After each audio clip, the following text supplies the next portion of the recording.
आपका बहुत बहुत स्वागत है मेरे चैनल लोन मंत्री में। और दोस्तों, जैसा कि आपने आज का टैगलाइन देखी है, आज का आपने थंबनेल देखा है कि अगर ईसीएस लगा लगा के आपका भी अकाउंट खाली कर दिया है फाइनेंस कंपनी या किसी बैंक ने, तो वो सारा पैसा आप कैसे वापस पाओ। होता क्या था दोस्तों, पहले क्या होता था कि भैया आपका अगर एक बार ईएमआई बाउंस हो गई तो जो बाउंस चार्जेस होते थे 590, कहीं पे 690, कहीं पे 750 रुपये, वो एक बार कट जाते थे और उसके बाद वो नहीं कटते थे। फिर जब आप ईएमआई जमा करते थे तो ईएमआई जमा करने के बाद आपका ईएमआई ले लेते थे, और क्योंकि उन्होंने बाउंस चार्ज आपका पहले ले लिया है तो कोई बाउंस चार्ज नहीं लेते थे, अगले महीने से फिर आपकी साइकिल चालू हो जाती थी। पर अब जो शुरू हुआ है वो कल्चर ये शुरू हुआ है कि ये काफ़ी समय पहले से है और इसकी शुरुआत बजाज फाइनेंस करने वाला है। उन्होंने क्या किया है भैया कि आपका अगर मान लीजिए कोई ईएमआई बाउंस हुई 10 तारीख को, और उसकी जो ईएमआई अमाउंट था वो था 25,000 रुपये, और आपके अकाउंट में 15,000 रुपये थे, तो वो बाउंस हो गई। और मान लीजिए 490 या 590 उसके बाउंस चार्जेस था,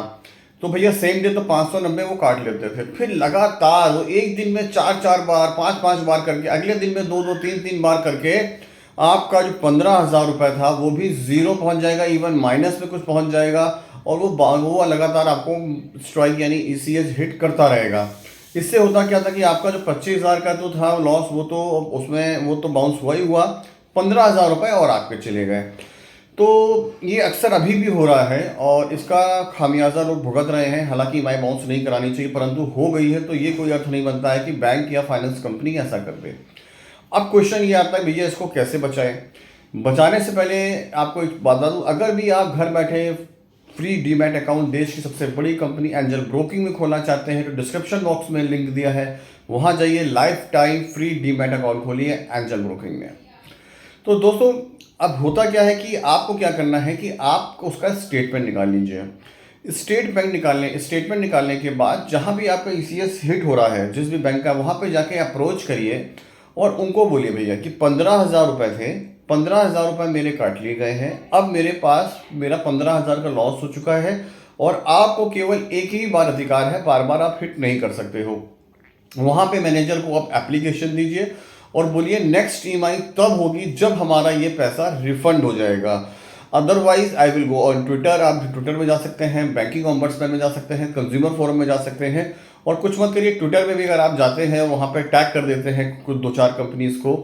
उनके उनके जैसे मान लीजिए बजाज फाइनेंस है या एचडीएफसी है, तो साथ में और बैंकों को टैग कर दीजिए, आरबीआई को टैग कर दीजिए, जिसमें आपकी बाउंसिंग लगाई है उसको टैग कर दीजिए। लेकिन ये सब करने से पहले एक बार आप बैंक का अप्रोच कर लें, क्योंकि एक जैसे कि मैं भी एक फाइनेंस कंपनी में काम कर चुका हूँ, एक बैंक में काम कर चुका हूँ, ऐसे कोई कस्टमर आते हैं तो हम उनके सारे चार्जेस रिफंड और वेव ऑफ कर देते हैं, बस शर्त रखते हैं कि आप हमको ईएमआई हमारी लौटा दीजिए। मान लीजिए 15 बार अब लगा हुआ है तो एक बार का छोड़ के 14 बार का हम उसको रिफंड कर देते हैं। एक बार का हम सिर्फ एक जो उससे काटते हैं कि उसके बाउंस चार्जेस होते हैं, बाकी 14 बार का जो पैसा होता है 48 घंटे में, यानी 48 घंटे यानी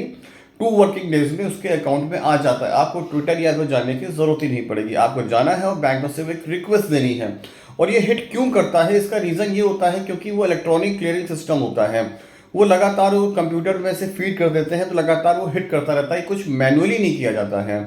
तो जब मैनुअली नहीं होता है, वो एक तरह का रोबोटिक हो रहा है, वहाँ पे मशीन से काम हो रहा है, सिस्टम से काम हो रहा है, सॉफ्टवेयर से काम हो रहा है,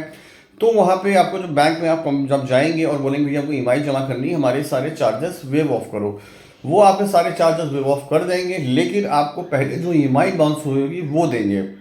अगर आप उनसे बोलते भैया हमारे वेव ऑफ कर दो, हम रिफंड कर दो, हम ईएमआई दे देंगे, तो वो वहाँ पे कंडीशन बना कर देते हैं, कहते हैं सर आप कहीं से ईएमआई अरेंज करिए, हम आपका 24 या 48 2 वर्किंग डेज के अंदर हम आपका पैसा रिफंड कर देंगे, और रिफंड आ भी जाता है। जनरली इधर हमको ट्विटर पे जाने की जरूरत नहीं पड़ती, लेकिन फिर भी ऐसा हो रहा है तो ट्विटर पे जाके आप बैंक को और 2 3 बैंक को, आरबीआई को, बैंकिंग ऑम्बड्समैन को टैग करिए। यकीन मानिए